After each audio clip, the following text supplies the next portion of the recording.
Welcome, ladies and gentlemen, to the fifth podcast for the Same Person Radio podcast.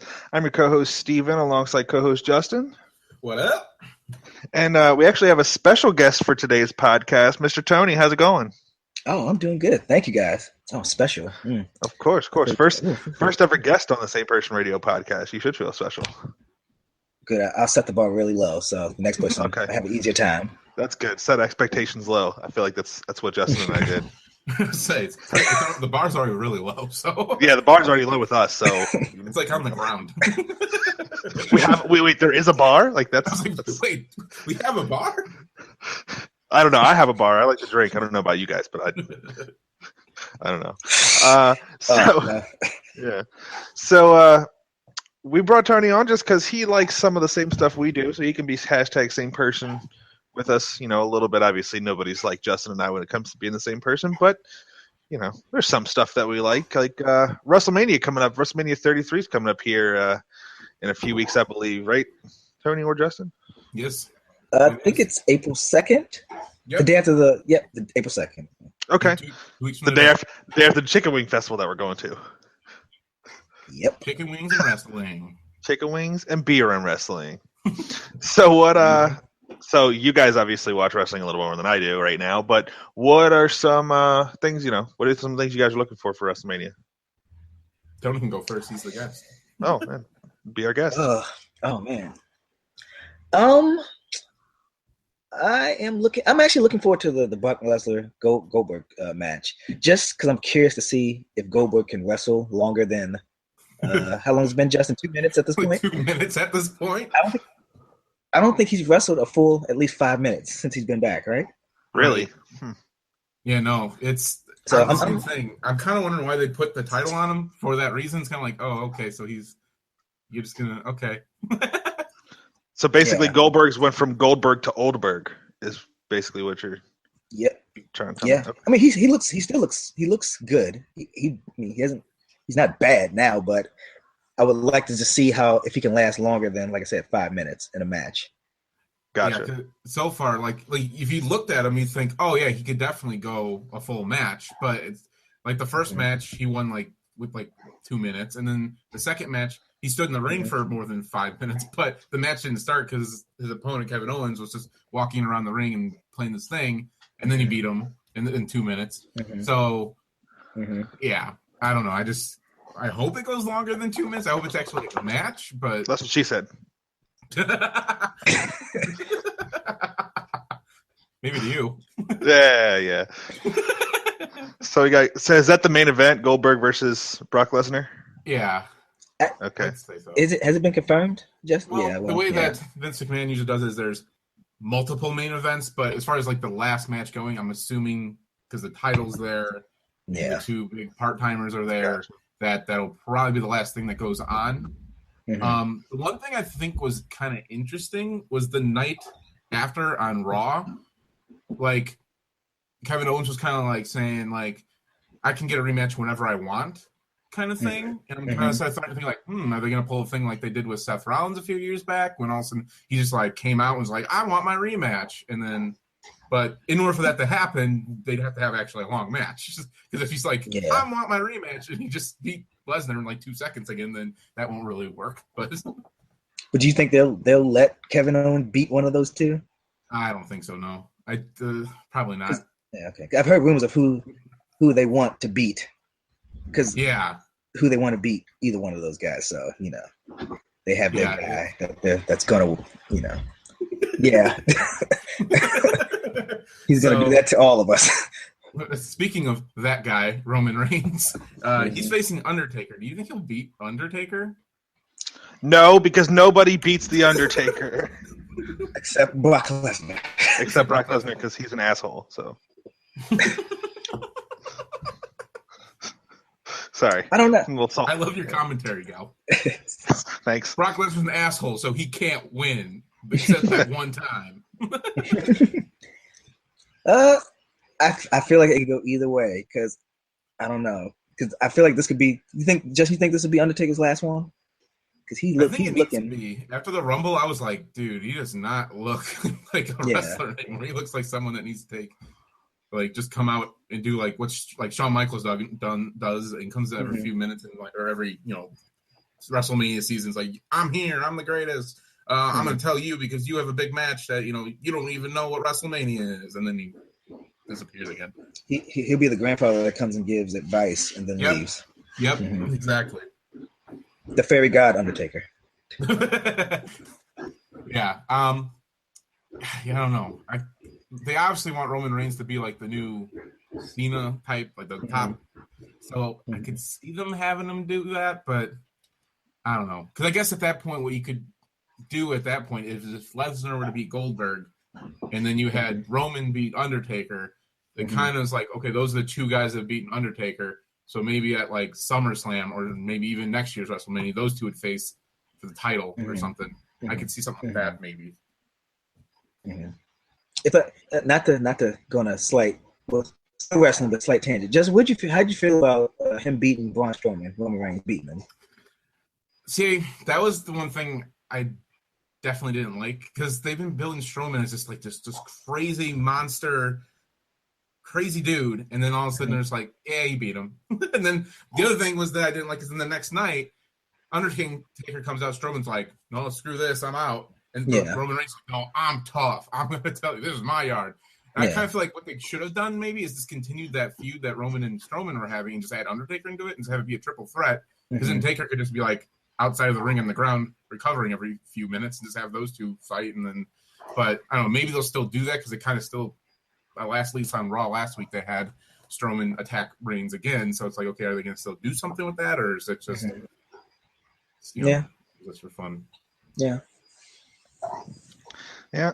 Well, sounds like it's going to be a doozy, and they got some nice storylines going on there for WrestleMania. I got one more.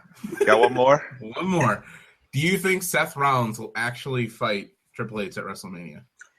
Because I don't know. I've been hearing like it's still not a for sure thing. He came out last week. There was kind of some like his leg is still not exactly where it needs to be to actually have a full match. Yeah, I don't know because he's cleared like the week. Because it says it'd be 8 weeks from when it actually happened, when he injured his knee again. And, like, the 8 weeks is up to WrestleMania, right? Like, it will be 8 weeks that Monday before. Yeah. I don't know. I was very unsure, but then on Monday when, like, he was, doing drop kicks and, like, super kicking people in the face and without his crutch, I was kind of like – and they let Triple H actually beat down on him. I feel like if his knee wasn't good, they wouldn't let him do that. Yeah, no, that's exactly when he dropped that crutch. I was like, "Oh shit!" Yeah, but then I've been reading like they're still unsure, so they might have did that to kind of write him off a little bit, or maybe as a test to see if he could take a little bit of a beat down. Yeah, after WrestleMania type thing. I still wonder where like $10 is going to come in all this WrestleMania too, because he's cleared. He's been wrestling, so it's like, where is he? Yeah, unless they're saving him, unless. They might put him in Seth Rollins' place or saying, Seth Rollins comes out and say, "Oh, I can't wrestle, but here's this guy." Yeah. So, that would be cool. See him versus Triple H. So, it's kind of crazy that Triple H is still like Triple H and the Undertaker are still around wrestling. It's like, I mean, obviously you like get a job you do for life, but that's like a for life. Like Undertaker's, this is what, like his 23rd WrestleMania or something like that? Yeah. 33rd? Something. Speaking of Undertaker, which isn't this, but Tony, who is your favorite wrestler ever? Mine's going to be the stereotypical answer, but it's Stone Cold. He's the one, like he's the wrestler I watched when I really got into it, and I just love, like he talks crap. I just love it. I love the whole package. You said stereotypical. I thought you were going to go with The Rock. No. That's what I thought. No. That's what I thought you were going to go with. But so Stone Cold. Justin, how about you? Oh, this is like tough. Because it's just like there's two. There's like from my childhood, it was Sting because I was kind of a WCW person for a little while. And then like it started to go down, like started getting a little crappy, and then I switched over to WWF for a while. So like, and then it was Undertaker for once I switched over. But the one thing that when I really started getting back into it around like 2010 was I really liked CM Punk. I mean, he's from Chicago where I'm from. I just loved him on the mic. I love him in the ring. Like, I feel like he was just one of the he was just so good on the mic, just like Stone Cold. Because actually, if we were going to do best wrestler ever, I was going to say Stone Cold because he single-handedly turned the tide of the Monday Night War. But I think my favorite, I'd have to go with CM Punk, even though he's kind of an asshole in like real life. But in the ring, he's just so good on the mic. He has so many good moments where like he just hit it. Like he was this guy that really wasn't probably going to get over as like a big guy, and he like forced himself to do it. And actually, a lot of guys, he almost kind of like him doing what he did when he dropped this pipe bomb and all that stuff, almost kind of changed a lot of things in wrestling. I kind of feel like because there's a lot of guys like Finn Balor, Seth Rollins that are kind of like big guys now. That I feel like because he kind of came out and was like, you have this stereotypical big, huge muscle man thing is always, the guy, that can change type thing. So basically, CM Punk kind of transcended.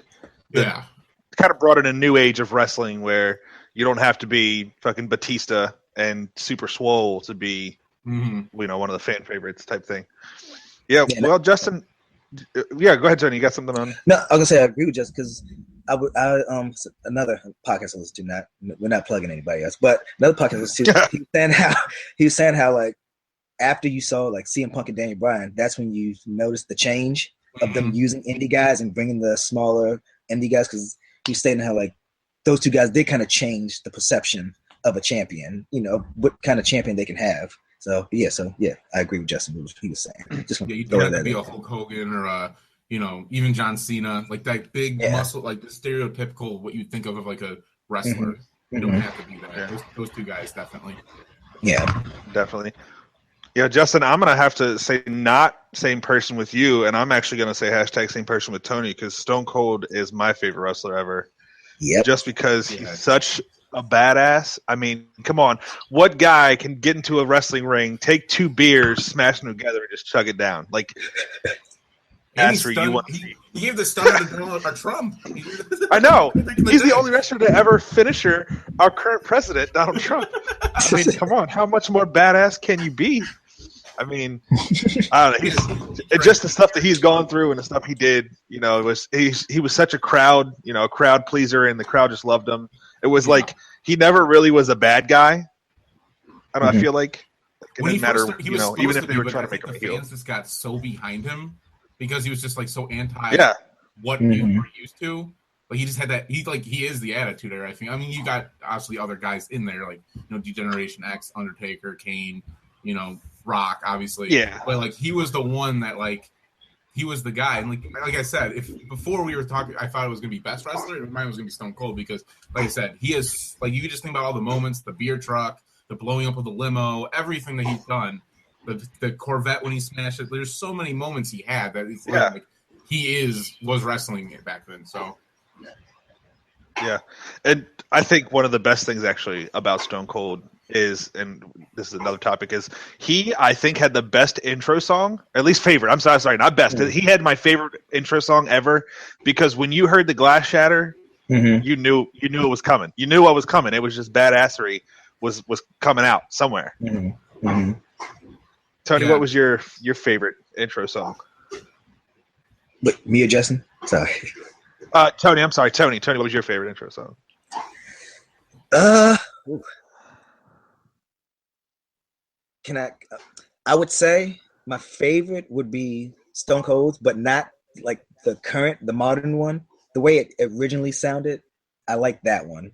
Because it sounded cool. It was very kind of not grimy, but it sounded like a serial killer, like a legit kind of serial killer badass was coming to get you. Yeah. And then they changed once he turned into a babyface. They kind of changed it a little bit. Yeah, they had a little. It's still good, but I like. Yeah. So, but that would be mine. Honestly, I think I have to agree. Like, Justin, how about you? I think there's a lot of good ones. Like, but like you said, when that glass shattered, like the crowd would just like pop. They would just go off. I have a small little love for Kurt Angle's theme, just because people chant the "You suck" during it. So that was always cool. But I gotta say Stone Cold. Like you said, when the glass shattered, you knew what was up. Yeah. I think that's. Yeah. So it's just like going back to the old school type wrestling, when Stone Cold, The Rock, Undertaker, I don't know about now because I don't watch as much as you guys do, but like when you heard the glass shatter or when you heard The Rock's theme start, you knew it was him. When you heard the bells for the Undertaker's, music start coming on, you just knew shit was about to go down. And from what I have watched, I just feel like you don't really get that now. Like it's not that you don't get that big rush of feeling. I don't know what you. I'm trying to think of like current themes that maybe do, like there's still the Undertaker with his gong. Like you hear the gong and you're like, oh, holy crap, Undertaker's here because usually it's just out of nowhere. And then I was thinking, like even Enzo and Cass was like kind of like, I guess when you hear the thing, you might get a little excited. But there's stuff. Like I'm like thinking like Cena usually it just starts leading the boos. Roman Reigns probably gets the biggest pop, but it's more of a boo thing. But I'm trying to think like. I mean, Daniel Bryan's when his comes out. Yeah, his was absolutely yes. Mm-hmm. Even CM Punk when he had Cult of Personality was also another one where you'd hear the static at the beginning and you'd go, oh shit. But not like Stone Cold though. Yeah. It's different. Yeah. Yeah. Well, there we go. Hashtag same person for all three of us because we all think Stone Cold is just our favorite. Glass, and even I know that when you're at a party and somebody drops a beer bottle and the glass breaks, you immediately think Stone Cold. You just start, I'm pretty sure I've seen Tony do that in real life where he just, I'm pretty sure I have. People. Yeah, just exactly. You just start kicking people in the nuts and stunning them. Flipping people off. Exactly. So I was like, what's going on? Yeah. That is exactly what it is. Well, wrestling brings back some nostalgia. But we'll go ahead and move on here to our Crossfire segment.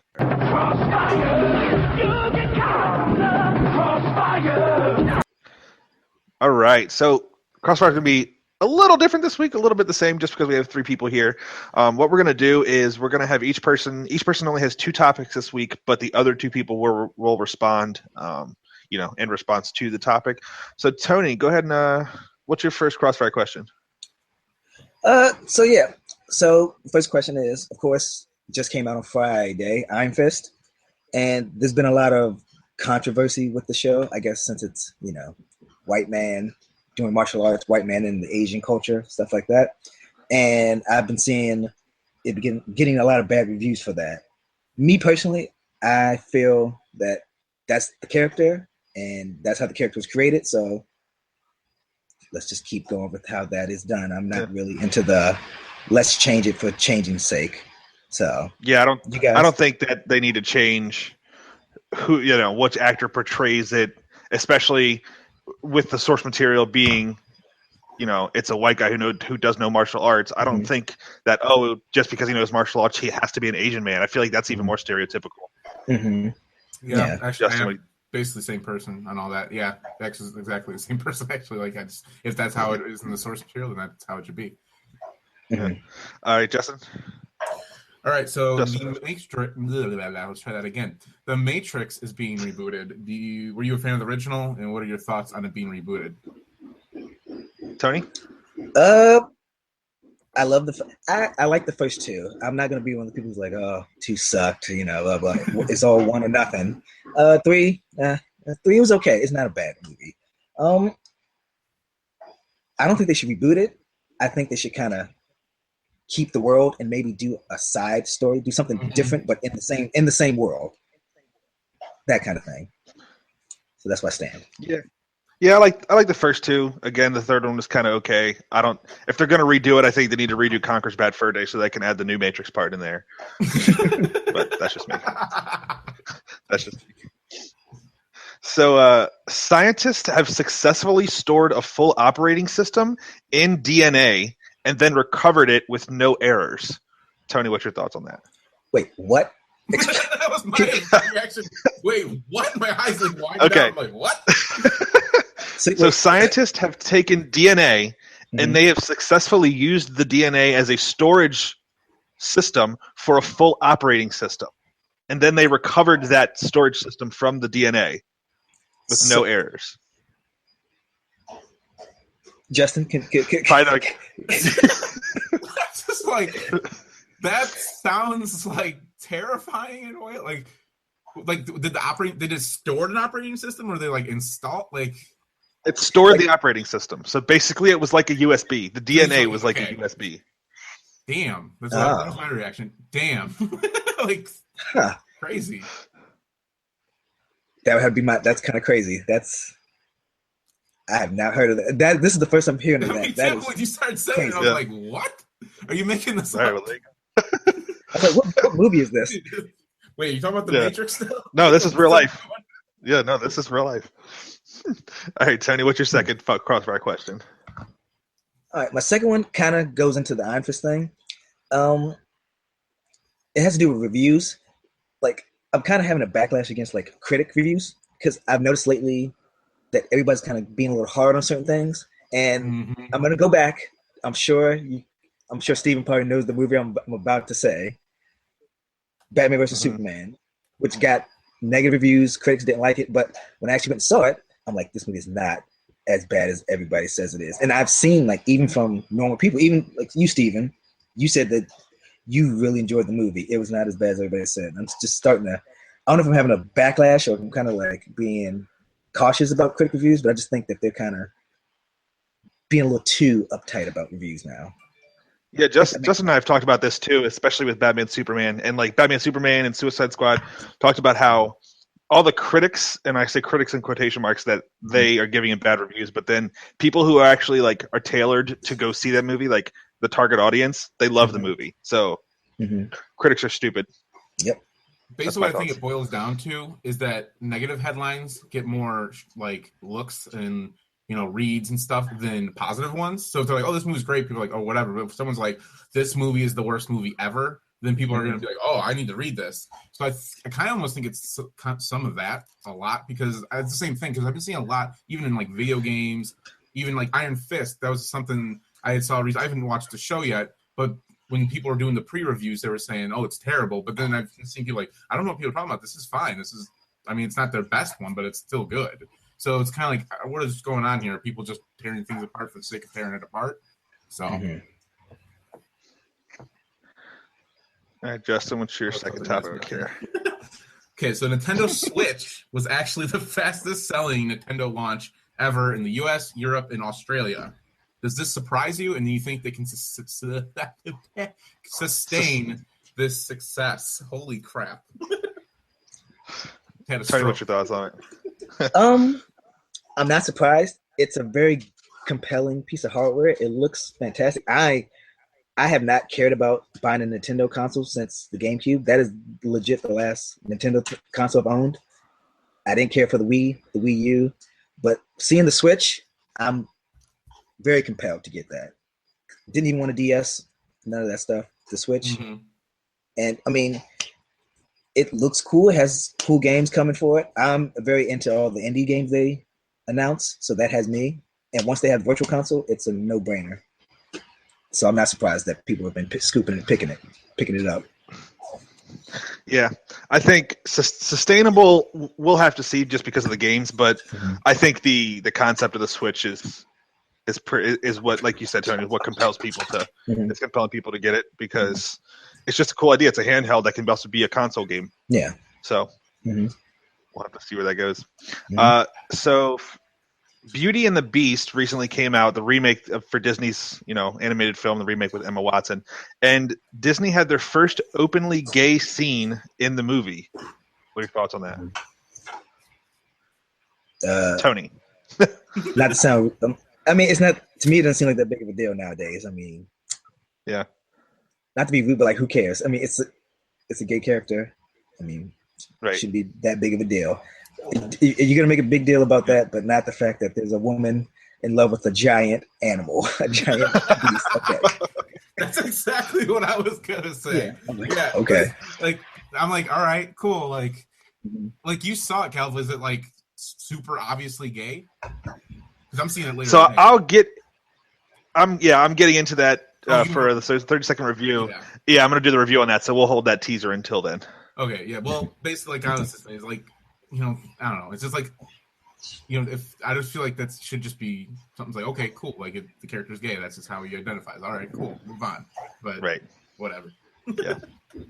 Gotcha. Yeah, I'll get into that for a 30-second review, which we'll do a little bit later. But first, this is something I think we've talked about. Yes, just the gay scene. Getting off track here. So I know that all three of us have owned both PlayStation and Xbox at one point in our life, so we're going to get into a debate of which console is the best and why. It's funny that we're actually going to exclude Nintendo because the consoles are never as good, but we're going to do Xbox versus PlayStation. So, Tony, we'll let you start off with which one you think is the best, but you got to give us a reason why. Now, I just want to get a little clarification. Are we talking about PlayStation 1, 2, 3, 4, Xbox? I'm sorry, we'll do PlayStation 4 versus Xbox One. Kind of biased, but I'm going to say PlayStation 4. Be quite honest. Thought so? You're wrong. What game?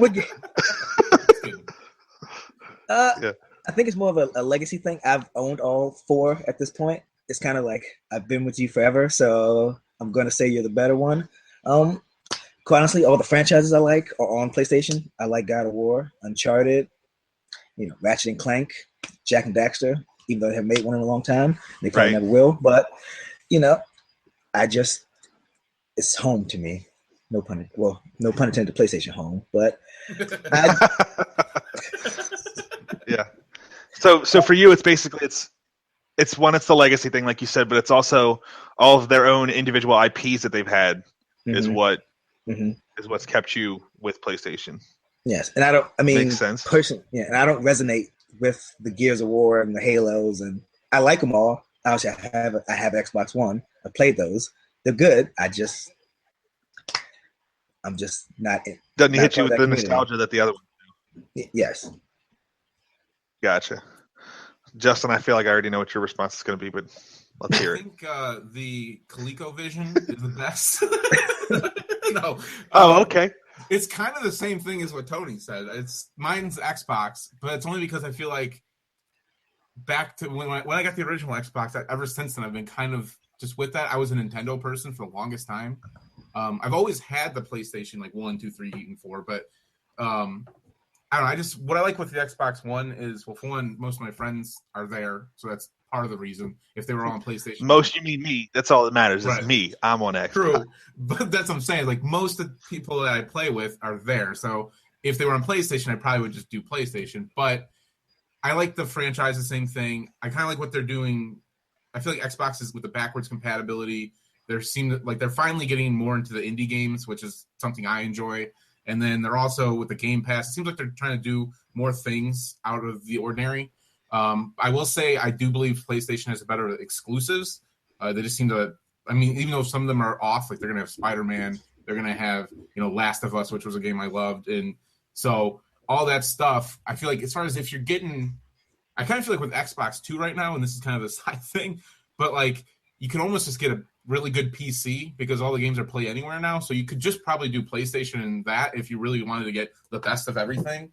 And then I think they announced this week that PlayStation now whatever, is actually going to have PS4 games now be accessible to the PC. So at that point, you're kind of like, you could just do the PC route. So basically just buy a PC and then you don't need a console. Yeah. But then again, I don't know, like PlayStation got the VR too, which is something I'm interested in, but I'm thinking when Scorpio comes out, that'll be something Xbox has. But I don't know. Like I said, I just have always liked Xbox One, and plus it's green, and that's my favorite color. So that's my number one reason. Well, I thought the Xbox One's black and white. So what are you talking about? No, like the never mind. Just go.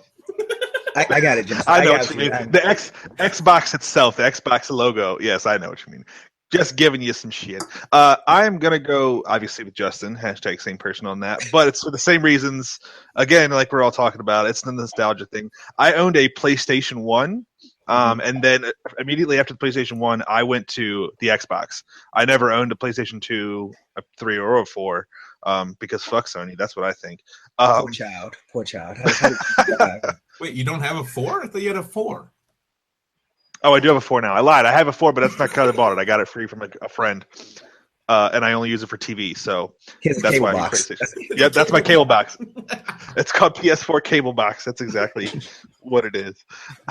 But no, I Xbox for me again was all the games that came out for Xbox. Gears of War for me is the series like you're talking about, Tony, with just the nostalgia, the God of War and the the Last of Us, the series there. So Gears of War, Halo, is another one.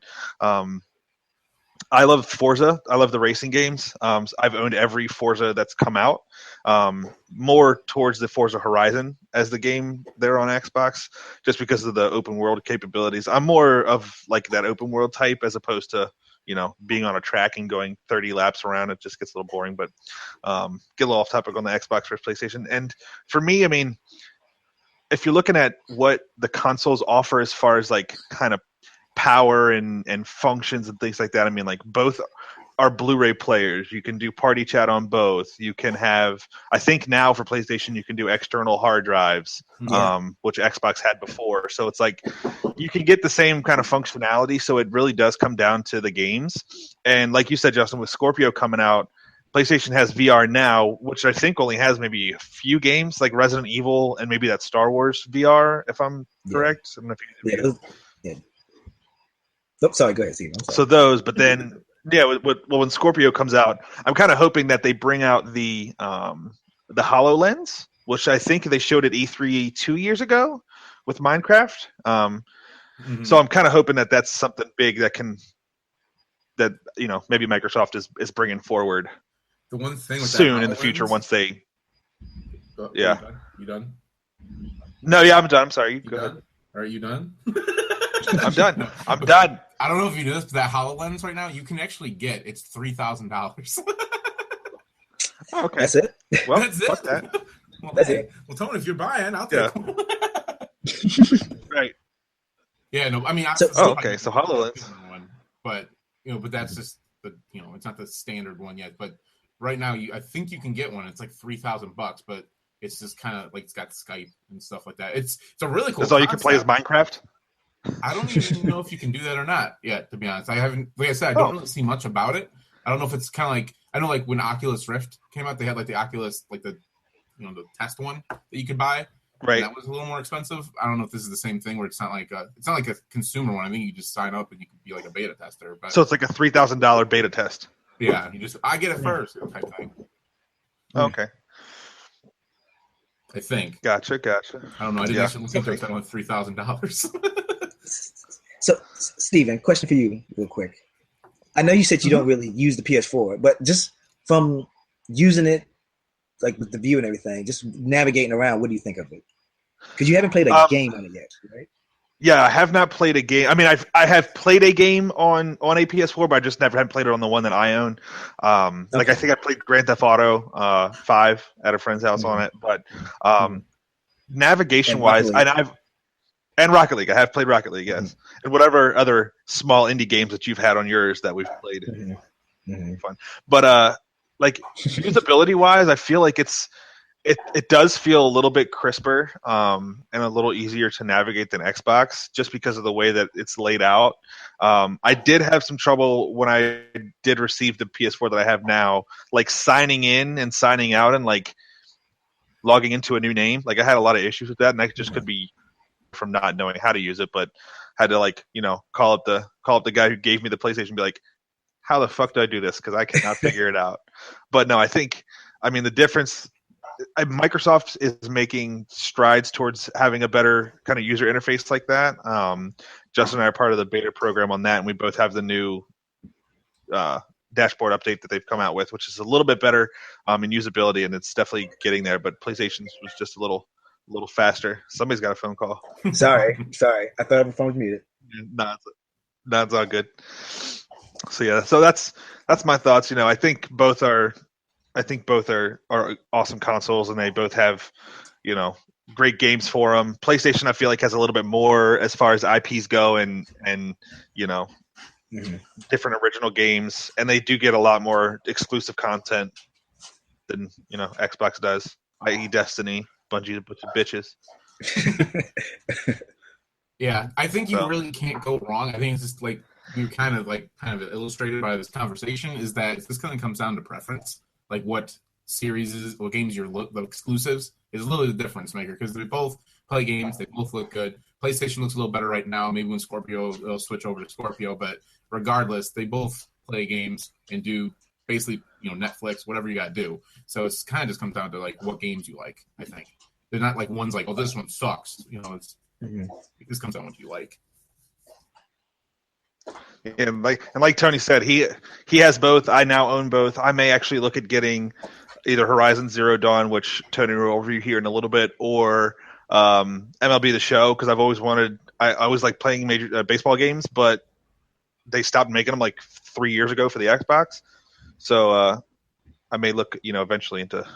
I used to be hardcore. I'm never getting a PlayStation, but when you get one for free, it's kind of like I should probably use this thing as more than just a cable box. I had one, but I sold it. So I just wasn't using it. Like once we started playing Destiny, literally all I was playing was Destiny, and I was like, I could really use some money, so I'll just sell this. And then when down the road, when like it's time, I'll just buy it back. I buy another one or something. Yeah, but I liked it when I had it. But it's one of those things. Yeah, one of those things. We'll see. We'll see down the road. Rude people now. People are rude. Rude people. People are definitely rude. That's going to be my life rant. This podcast is rude people, because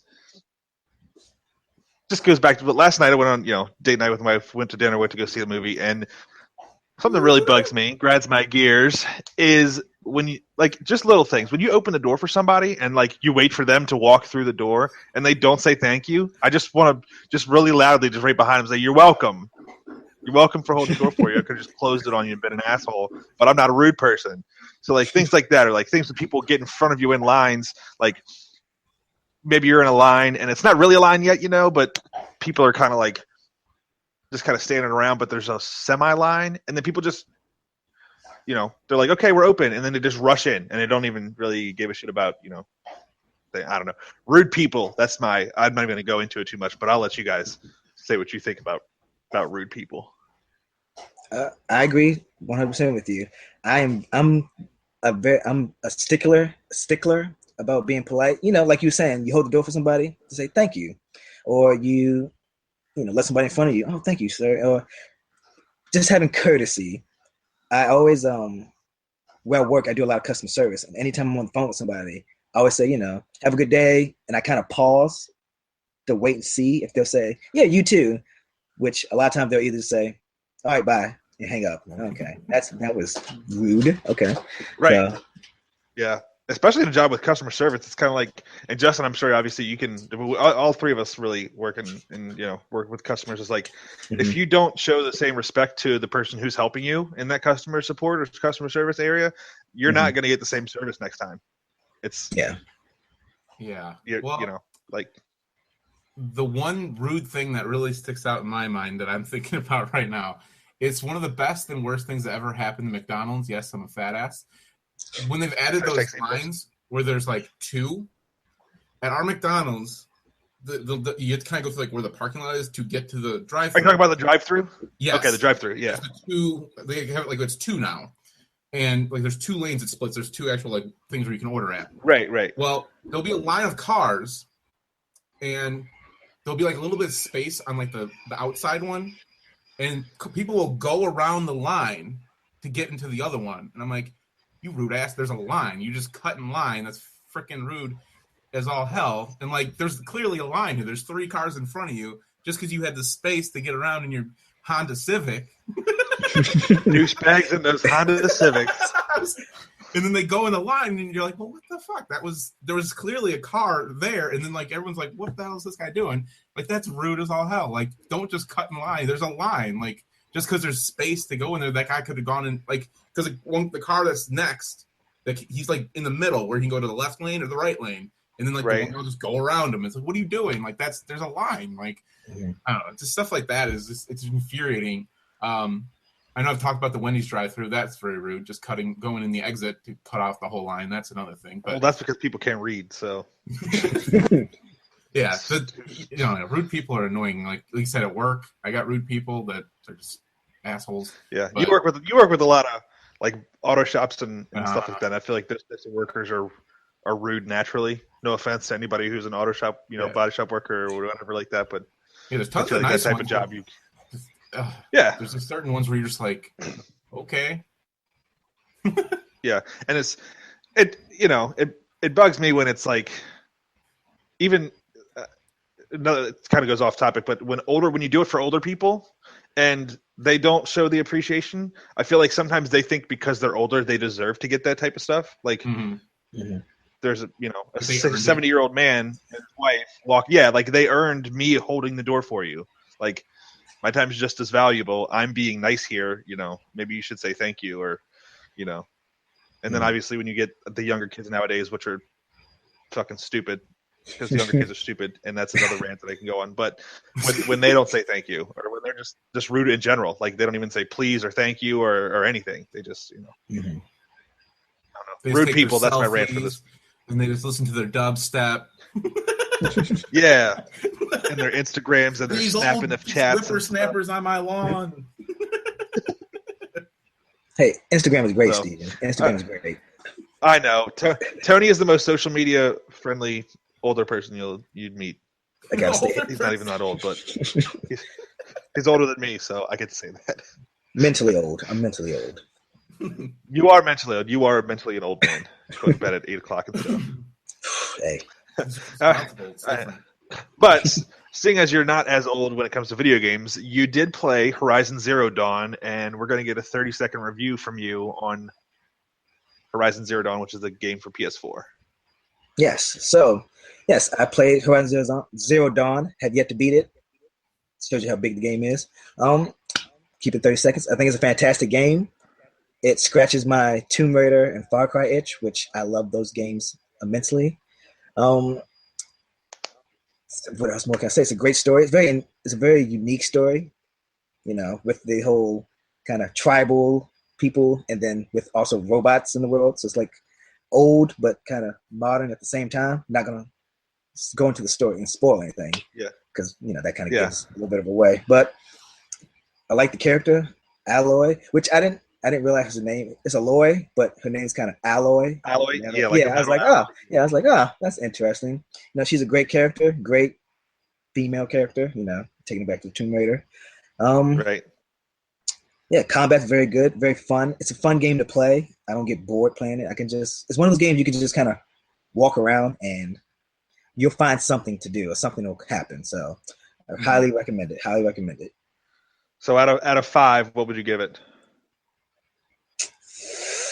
4.5. 4.5 out of 5. Very nice. Very nice. Yeah, I mean the screenshots that you've shared, which is kind of crazy that you're sharing just screenshots of the game, but they look absolutely beautiful. It's probably the best looking game I've ever seen. Yeah, and I'm playing it on I have a normal and I'm playing it on a normal PS4, and it looks fantastic. So I can only imagine what it looks like on a Pro. Right. Yeah.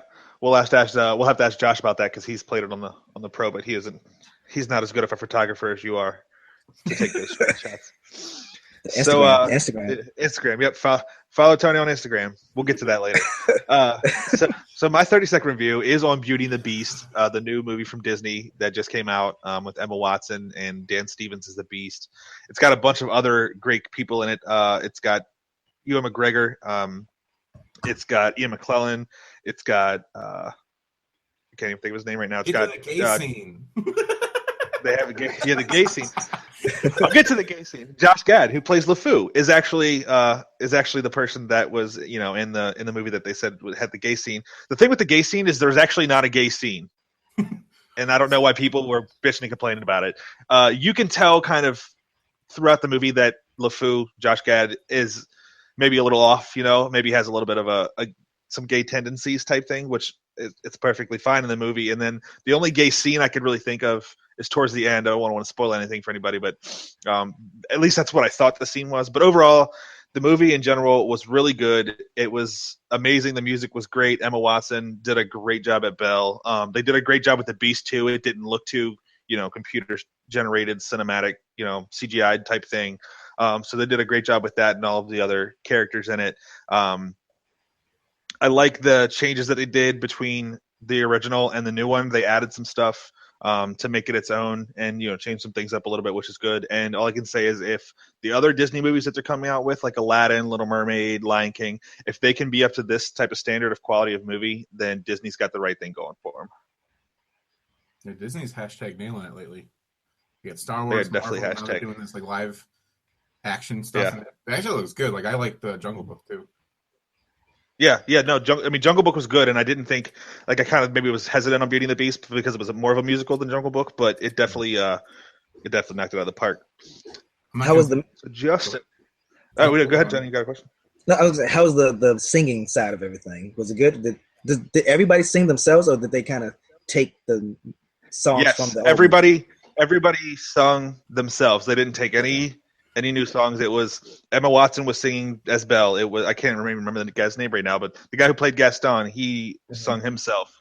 And then Emma Thompson is Mrs. Potts, and she's British, just like Angela Lansbury was in the original, and she does a wonderful job at that. So, Cool. So definitely go see it.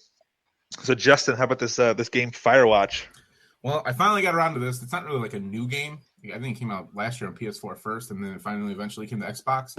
And I really wanted to play because I kind of like these games, like Gone Home or The Witness, kind of like these like just exploratory. There's like not combat. It's just kind of figuring out a story kind of thing. And I really like this one. I kind of like it was like I was kind of let down at the end, but only because I can't really spoil anything because I was like, oh, this is finally going to happen. And then it didn't. And I was like, oh, man. But I think that was the point of the game. And I really, really enjoyed it. Like, I thought it was a really good game. I'd probably give it a 4 out of 5. It was really good. I liked the art style. I liked all of it. It was just really, really cool. Kind of almost like eerie. Kind of like you were like wondering, like, is something going to happen to me? Like, but it didn't. Or it did. Or maybe it didn't. Maybe it did. You don't know, depending on what you do. So it was a really good game. So 4 out of 5 for Firewatch. Very nice. Go up. But my Beauty and the Beast, I'd say 4.5 out of 5 for the movie that it is. Just to throw that in really quickly. Mm-hmm. But so just 4 out of 5 on Firewatch.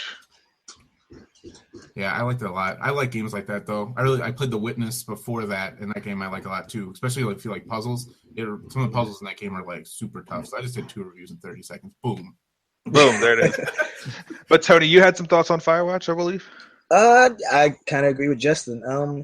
I was kind of let down by the ending because playing the game, you think it's something completely different, but at the end you find it's a whole different thing. So I was kind of let down by that, but it was a very tense game sometimes at times for me because I get a little not scared, but I can get a little anxiety. Get a little jumpy. Quickly. Yeah. Get jumpy a little bit. Yeah, and I really like the song that they play. It's a band called Cheap Talk, I think.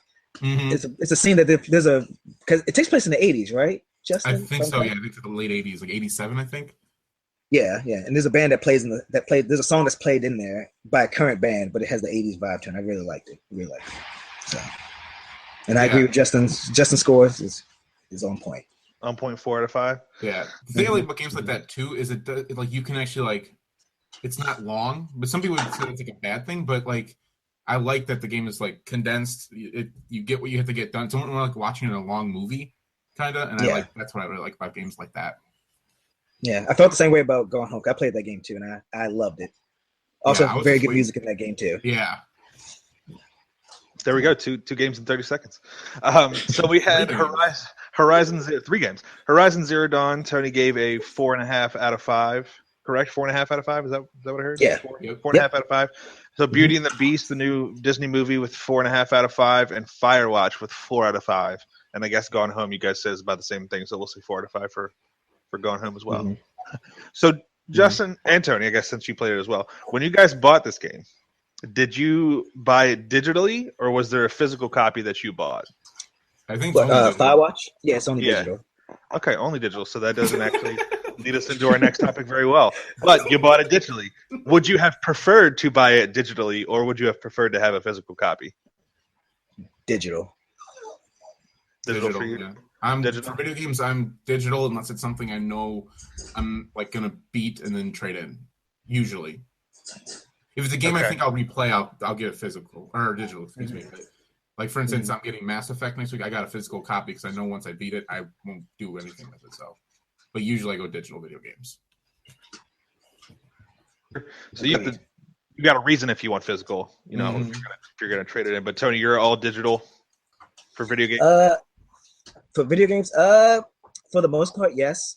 If I can find it cheaper, physical, I'll get the physical. But nowadays, I really don't trade my games in. I'm kind of a hoarder in that sense, so I just do digital nowadays. Gotcha. For games. Yeah, for video games, I'm also the same way. I'll just do it digitally because, I mean, I don't know, the extra $3 I get when I trade in the last year's Madden to GameStop is just, it's not worth it to me. So I just like to get it digitally and have it ready to go. Do it like that. But for other things, let's see, for what we had down is comics, movies, and video games. For movies, I like to buy the Blu-rays to have those, but the main reason I actually buy those is because they come with a digital copy. I can then log into and put it in my iCloud, so then I can watch it wherever I want on my phone or online or anything like that. So plus I would have a Blu-ray player. So my thoughts for digital versus physical are video games digital, movies digital, but comics I obviously like to have physical comics. I know Tony, you are the exact same way with comics with physicals. Yes. So you don't buy as many comics as we do, but what are your thoughts on that? See, that's tough.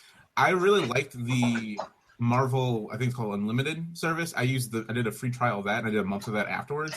That was really cool. Obviously, it doesn't have the most recent stuff, but I was just kind of getting into comics at that point. So it was something I was trying to just get caught up a little bit and read some of the more popular stories. So that was cool, but I feel like comics is one thing that you probably would just want the actual paper comic because it's just, I feel like it's kind of part of it. Whereas like video games, it's, you're not, the case has nothing to do with the actual game so much, or even the manual. I mean, it smells nice. I miss that a little bit. And then movies, I honestly, to be honest, I don't really buy very many movies. I don't know why that is, but I don't know. I'm trying to think I think that's not the one thing I've hung on. Music is the one thing that I went digital first. Like, I will never buy a CD ever again in my life, period. Like, I'm all digital for the rest of my life. I didn't even know they still sold CDs. I know. Well, the thing is, like, when you go to Best Buy, usually it'd be like half the store was like CDs and movies. Now it's like 3 racks, I feel like. So, at least at mine. So it's just, with music, I'm all the way there. And what was the last one? It was comics, movies, and video games. Oh, so I covered pretty much. Yeah. So there you go. But you covered them all. Yeah. And I mean, I kind of had your answer, Tony. But I mean, for those three, we obviously know video games. You said digital. What about movies and comics for you? Movies, I kind of go both ways. I like to own a physical copy of the movies I really like. Like there are a few movies I've owned, like a DVD, a Blu-ray, and a digital. Like right now, I don't know. The stuff I really like. I like to just have a physical copy because I feel like I get the best quality, even though digital. It's with the naked eye, you can't really tell the difference, but I just like the physical copy. Comics, I like the physical copy. I just like with comics and books, I like the physical flipping pages. I like that textile feeling. Yeah. I know Marvel doesn't do it. They just stopped it, but they used to give digital copies with the comics. So if you bought the comic, you can get the digital code, which I liked because I could like take my iPad to work, and during lunch I could just sit and read them as opposed to bringing stacks of books with me. I could just go on my iPad and just kind of, whether I'm on a trip, on a bus, plane, I can just take an iPad out and just read it. So that was convenient. It's convenient, but I still physical all the way for comics for me. Yeah, when I wanted to read the Walking Dead comics because I love the show, so I wanted to actually read the comics, and so. Before, you had introduced us to Third Eye Comics, and Aaron and I, before getting to the comics, I actually downloaded all of the Walking Dead comics digitally, like you said, and read them on my iPad, just because there was like 100 some copies, and so instead of spending $3-4 on each one, I just got them online, and it was much more convenient to just read through them and then get through that as fast as possible. But now we do buy physical copies of comics. My wife doesn't read them at all. She just likes to go and shop and collect them. And every time we go, she likes to get more, Funko Pop figures. But But physical, like you said, Tony, the physical feeling of like, sitting on a beach and reading an actual book and like flipping through pages, and it just there's a specific feeling that you get, that just I don't know, maybe makes you feel smarter because you know how to flip through a page and read something as opposed to just swiping left or swiping right and returning the pages. I mean, like people love the Kindle from what I've heard. Aaron, my wife's family, loves bringing a Kindle to the beach because they can just read as many books as possible. But I don't know. I feel like if you got 3 books on the Kindle you're going to read in a week, you could just probably bring those 3 books with you, and it won't make a difference. Won't make too much of a difference. But I don't know. Overall, I'd say I'm more digital than physical. Yeah, it's just more convenient, I think. It's just one of those things where you can bring especially with video games, it's really nice because, like, the only thing that kind of sucks is if you want to borrow a movie or borrow a video game, with digital, it's not really kind of a thing because it's unless you give them like that is true, or something. But I mean, I don't really. The more I think about it, I'm like, well, I don't really borrow stuff very often to people, so it's kind of like, it's kind of those things where I'm like, well, it's not, I think the big thing with that was really a big problem. Yeah, like the big thing with that, I think, was like movies. So like if the movie's not on Netflix or if it's not on, like a streaming service, like for example, like Tony said, Tony has a lot of movies that he likes digitally. Well, if we're talking and he's like, man, you should really see that movie. If he was one of the people that went digital, he wouldn't be able to let me borrow the movie. Where I think that, that's probably one of the bigger ones. Is like, hey, here's this, indie movie that I watched, last week. You should definitely borrow it and check it out. But if it's obviously like saved on his PlayStation, he's not going to give me his password and stuff to log in and play on his PlayStation, because then I'll just buy MLB The Show and play it on his account. So I was like, hey, why is my just saying, charges? Right. What are these sports games on here? Yeah, why did I buy Destiny again? Why did I buy Destiny? Wait, I bought all the expansions for it too. Oh, he really wanted Zen Meteor. Wait, I bought 10,000 silver. Whoa, that's crazy. So, but I think that's gonna be it for this this podcast. So, Tony, thank you for joining us. I enjoyed having you on here. It's I did too. Anybody else other than Justin, it's real fun to talk to. Thank you. Thank you guys for having me. This is really fun. I really enjoyed this. Of course, yeah. Maybe we'll definitely just a little teaser. Justin and I are looking probably when we do. We're going to do an E3 show podcast, kind of a post E3 to give like a roundtable. So we'll definitely have you back on that, and we'll have some other people as well, just to give a bunch more thoughts on things like that. So definitely, again, thank you for coming, chatting with us. Thank you guys. Thank you. Of course. So, as always, you guys can subscribe to the podcast on iTunes by searching Same Person Radio or by going to feeds.feedburner.com/samepersonradio. You can check us out on our official Twitter page at Same Person Radio. Justin's Twitter is at Leviathan426. Myself is at Galvin93. If you want to reach out to Tony, his is at Tony Brown, which is kind of funny that you're able to secure that. That showed you how on the ball I was. Right. So he's at Tony Brown on Twitter. I'm sure. Is your Instagram the same thing, at Tony Brown? My Instagram is @OmegaSanction_. @OmegaSanction_. A little different, but you can find one. He does Instagram a lot more than we do. So if you want to follow him on there, you can also find us on Facebook at facebook.com/samepersonradio. Always let us know what you guys are thinking by using the hashtag #SamePersonRadio. Thanks for listening. Thank you, Tony, again for joining us, and we'll see you guys next time. See you later. Bye. Bye. Bye.